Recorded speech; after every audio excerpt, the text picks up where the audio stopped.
Hello guys, आज video शुरू करने से पहले मैं अपने तरफ से कुछ कहना चाहती हूँ। गाइस, मैंने तो हर दिन हेलो कहकर वीडियो शुरू करती हूँ और बाय कहकर ख़त्म कर देती हूँ और इसे देखते देखते आज मेरे चैनल ने 1 साल पूरी कर ली है, लेकिन आज तक मैंने कोई बात ही नहीं की। तो मैंने सोचा कि आज कोई बात ही कर लूँ।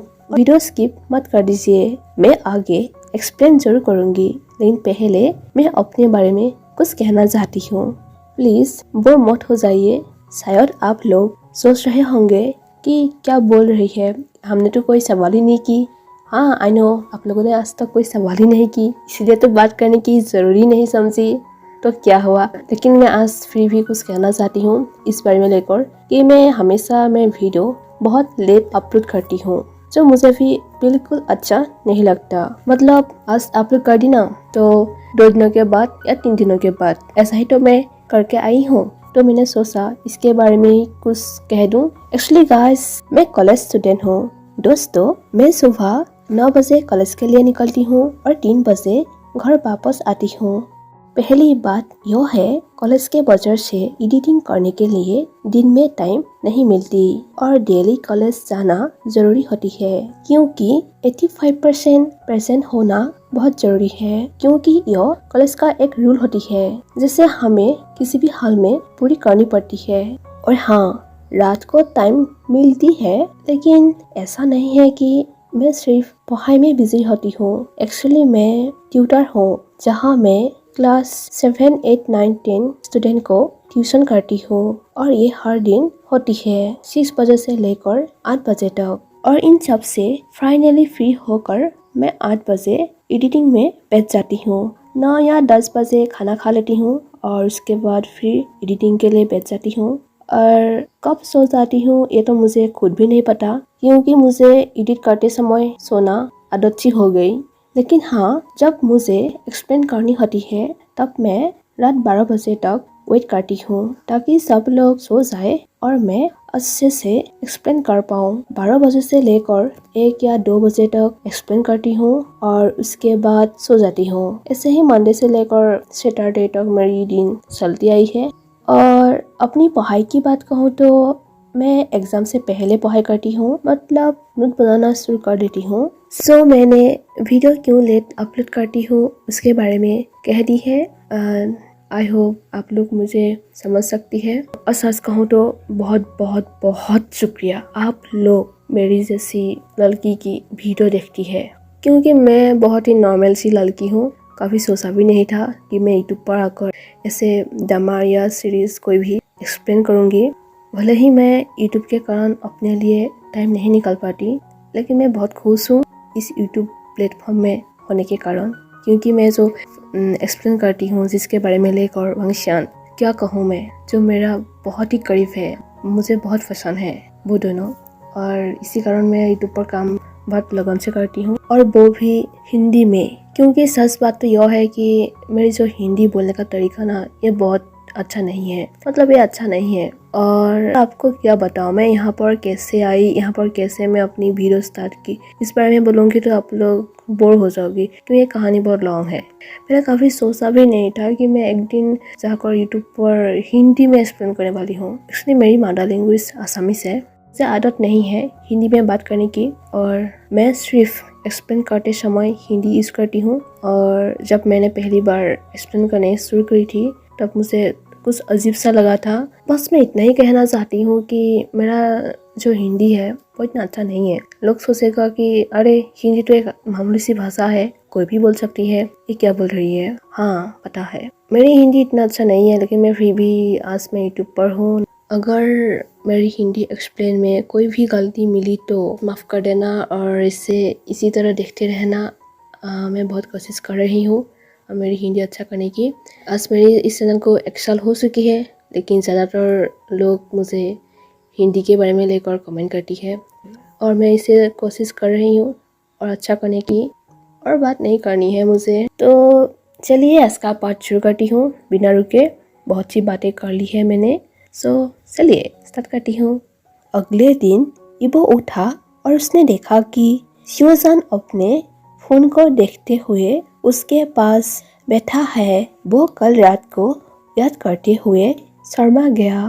इबो ने कहा, गुड मॉर्निंग गेगे।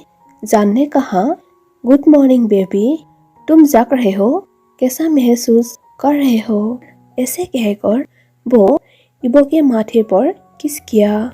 इबो ने कहा, मैं अच्छा हूँ, मुझे लगता है मुझे टॉयलेट जाना होगा। ऐसे कहकर वो चलने ही वाला था, लेकिन उसकी पीठ में दर्द महसूस हुआ।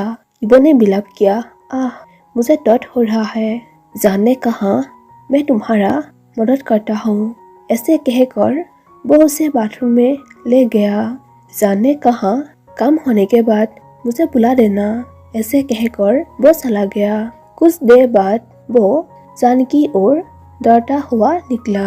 इबो ने अपनी उंगली पर एक अंगूठी दिखाते हुए पूछा, यह क्या है? जान ने स्पष्ट रूप से कहा, यह एक रिंग है। इबो ने चमकीली आंखों से पूछा, इसका क्या मतलब है? जान ने मुस्कुराते हुए कहा, इसका मतलब है तुम अब से मेरे हो। तभी इबो ने उसकी गोद में छलांग लगा दी और उसे गले लगा लिया। इबो ने खुशी से कहा, मुझे विश्वास नहीं हो रहा है, मैं सच में बहुत खुश हूँ। जान ने कहा, ठीक है, मैंने सोचा कि इसे तुम्हारे बर्थडे पर तुम्हें दे दूं, लेकिन तुम सच में अपना कमाया खोने के लिए एक्साइटेड थे।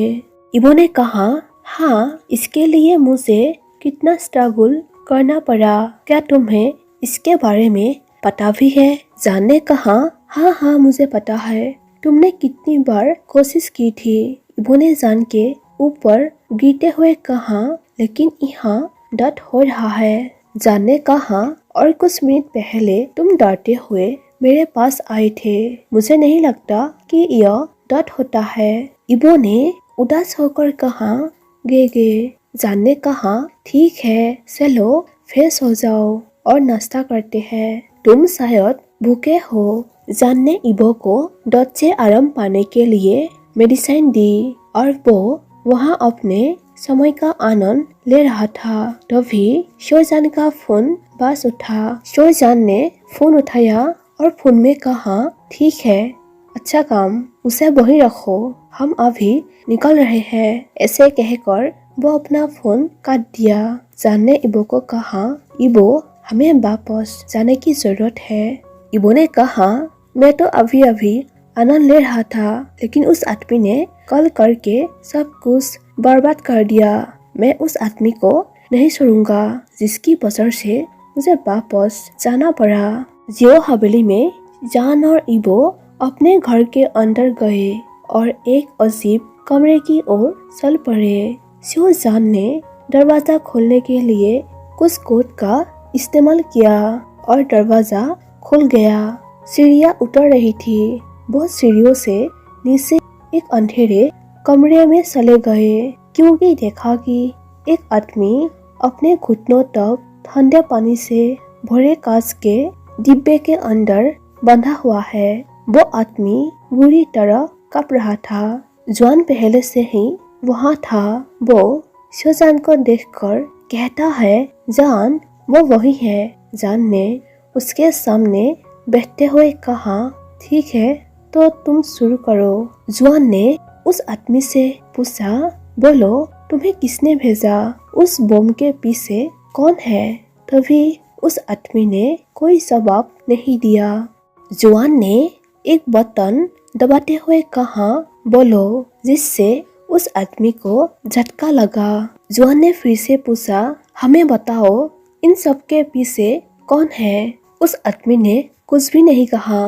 तभी जान ने कहा, जॉन, रुको, उससे मत पूछो, वो नहीं कहेगा। एक काम करो, उसे बर्फ पर लेटा दो, जरूर वो अपना मुंह खोल ही देगा। तभी कुछ लोग उस आदमी को ले गए और उसे बर्फ पर लेटा दिया। कुछ देर बाद वो आदमी बुरी तरह कांपने लगा। आदमी ने चिल्लाया, छोड़ो मुझे, इसे हटाओ। जान ने कहा, तो नाम बताओ। आदमी ने कहा, नहीं। जान ने कहा, ठीक है, तो यहीं मरो। आदमी ने कहा, रुको, मैं बताऊंगा, उसका नाम ली जून है। जान ने सोचा मुझे यह पहले से ही पता होना चाहिए था। फिर जान ने पूछा वो मेरे पीछे क्यों है? आदमी ने कहा वो चाहता है तुम्हें मार डालूं और अपने बिजनेस पर कब्जा कर लूं। जान ने पूछा और कुछ? उस आदमी ने कहा नहीं, मैं बस इतना ही जानता हूँ।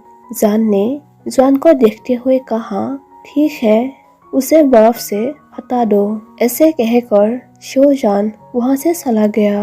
अगले ही पल उन्होंने एक बंदूक की गोली की आवाज सुनी। जान यह सुनकर बुरी तरह मुस्कुराई। इबो और जान अपने कमरे में चले गए। इबो ने पूछा गे अब तुम क्या करोगे? वो तुम्हें मारना चाहता है। जान ने कहा चिंता मत करो, मैं सब कुछ संभाल लूंगा। कुछ टाइम के बाद इबो अपने बगीचे में घूम रहा था जब उसने एक छोटा लड़का अपने गेट के सामने खड़ा देखा तो इबो ने पूछा क्या हुआ बेटा, तुम्हें कुछ चाहिए? लड़के ने पूछा तुम वांग याबो हो ना? इबो ने कहा हाँ वो मैं ही हूँ। लड़के ने कहा अरे बेशरम इंसान, मैंने तुम्हारा एक वीडियो बनाया है और अगर तुम मुझे वो नहीं दोगे जो मैं चाहता हूँ तो मैं उस वीडियो को वायरल कर दूंगा। ऐसे कहकर उस लड़के ने इबो को वीडियो दिखाया। उस वीडियो में इबो ही था। इबो ने उस लड़के की ओर बढ़ते हुए कहा अरे लड़के, तुम किसको धमकी दे रहे हो? तुम मुझे नहीं जानते, मैं क्या कर सकता हूँ? तभी वो लड़का कहता है रुको, हिलो मत, अगर तुम एक इंच भी हिले तो मैं इसे वायरल कर दूंगा और कुछ भी करने की कोशिश मत करो क्योंकि तुम मेरे बिना इस फोन को कभी नहीं खोल पाओगे। इबो चिल्लाया क्या तुम पागल लड़के हो, मुझे फोन वापस दो। लड़का चिल्लाया नहीं, मैं इसे नहीं दूंगा। शोजान अपने लैपटॉप पर काम करते हुए सोफे पर बैठा था और उसने बाहर से कुछ आवाजें सुनी। क्या हुआ यह देखने के लिए वो बाहर चला गया।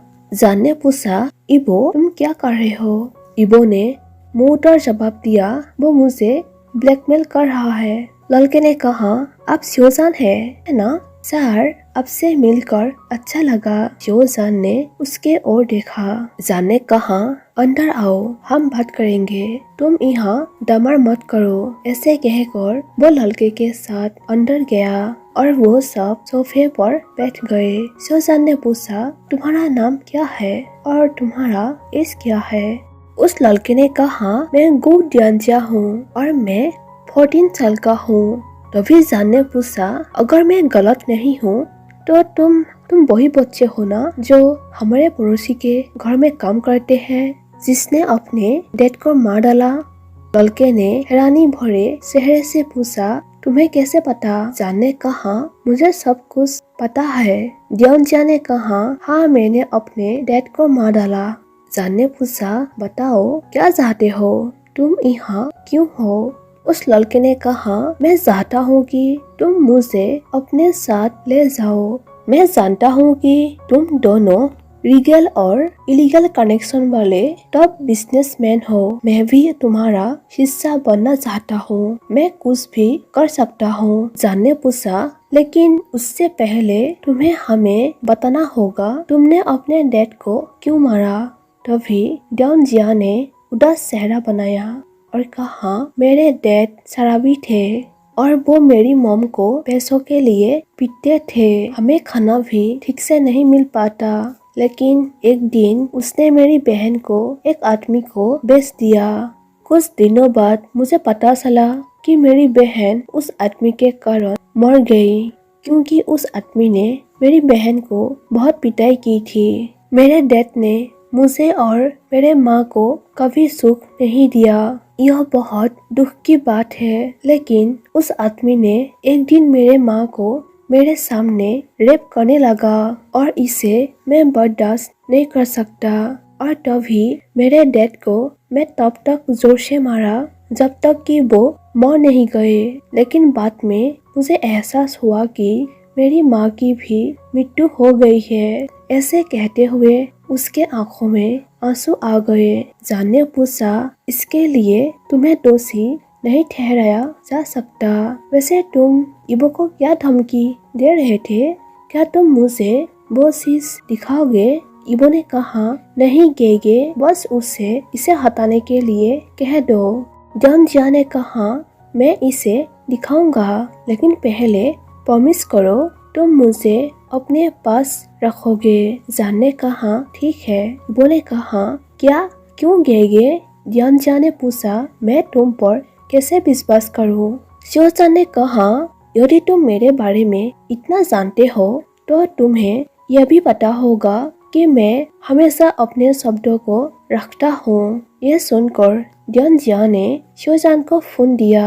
इबो ने लेने की कोशिश करते हुए कहा, नहीं गेगे, इसे मुझे दे दो। लेकिन शिवचंद ने उसे रोक दिया। शिवचंद ने वीडियो प्ले किया और देखा। जॉन ने कहा, अपने बच्चे को देखो, तुम्हारी अनुपस्थित में खुद को मास्टरबेट करता था। इबो ने दांत पीसते हुए कहा, तुम इसे कैसे उठाया? रुको, हमारा घर पूरी तरह से सेफ्टी है और इबो का कमरा ऊपर है। जॉन ने कहा, बस कुछ दिमाग और कड़ी मेहनत का यूज करके। इबो ने नाराज होकर कहा, गे तुम उससे क्या पूछ रहे हो? उसे बाहर निकालो। जॉन ने इबो को देखते हुए कहा, इबो, तो तुम इस वीडियो के बारे में क्या कहना चाहोगे? जब मैं उपस्थित नहीं होता तो तुम यही करते हो? इबो ने शर्माते हुए कहा, यह मेरा कोई गलती नहीं है, तुम मुझे सुनने के लिए तैयार ही नहीं थे। जॉन ने कहा, मैं इस बारे में तुमसे बाद में बात करूंगा। फिर जॉन ने कहा, और तुम जॉन, तुम अब हमारा हिस्सा बनने के लिए बहुत छोटे हो। जॉन ने चिंतित भाव से कहा, लेकिन तुमने मुझे प्रॉमिस किया है। जॉन ने कहा, हाँ, मैं तुम्हें अपनी कंपनी में कोई काम नहीं दे सकता, लेकिन मैं तुम्हें अपना बना सकता हूँ। क्या तुम इसे पसंद करोगे? तभी इबो ने पूछा, क्यों गेगे, तुम उसे अपनाओगे? जॉन ने कहा, हाँ इबो, यह हम सभी के लिए अच्छा है। जॉन ने कहा, सुनो डियोंजिया, यह तुम्हारे और तुम्हारे फ्यूचर के लिए बेहतर होगा, तो तुम इस पर विचार करो। डियोंजिया ने पूछा, तो इसका मतलब है कि तुम मेरे मॉम डैड बन जाओगे? तभी शिवचंद ने सिर हिलाया। डियोंजिया ने एक तेज मुस्कान के साथ कहा, ठीक है, मुझे कोई दिक्कत नहीं है। जॉन ने कहा, अच्छा, मैं तुम्हें गोद लेने के लिए कुछ कानूनी डॉक्यूमेंट्स पूरी करूंगा, और यदि तुम चाहो तो तुम मुझे डैड के रूप में बुला सकते हो और इबो को मॉम के रूप में। इबो ने थपथपाते हुए कहा, मैं किसी की माँ नहीं हूँ, तुम मुझे यह कहने की हिम्मत कैसे की? जॉन ने कहा, मैं भी तुम्हें अपनी माँ नहीं बना सकता। इबो ने एक बच्चे की तरह रोते हुए कहा, ओ गेगे, वो मेरा अपमान कर रहा है। जॉन ने कहा, अरे इबो, तुम एक बच्चे की तरह बिहेव क्यों कर रहे हो? इबो ने कहा, क्योंकि मैं अभी भी एक बच्चा हूँ, मैं किसी की मॉम नहीं बनना चाहता। तुमने कल ही मुझे प्रपोज किया और आज मैं माँ बन गई, ऐसे कैसे हो सकता है? जॉन ने हंसते हुए कहा, चिंता मत करो बेशरम लड़के, मैं तुम्हें और मेरे नए डैड के कमरे के खेल को डिस्टर्ब नहीं करूंगी। इबो ने कहा, गे देखो देखो वो कितना बेशरम बच्चा है। जॉन ने हंसते हुए कहा, वो दोनों काफी हद तक एक जैसे हैं। गाइस, मैं आज का पार्ट यहीं पर खत्म कर देती हूँ। इसका नेक्स्ट पार्ट मैं शेयर कर दूंगी। और अभी तक जिन लोगों ने मेरे चैनल को सब्सक्राइब नहीं की है, प्लीज चैनल को सब्सक्राइब कर दीजिए और वीडियो को लाइक कर दीजिए। So thank you for watching my video. Bye bye.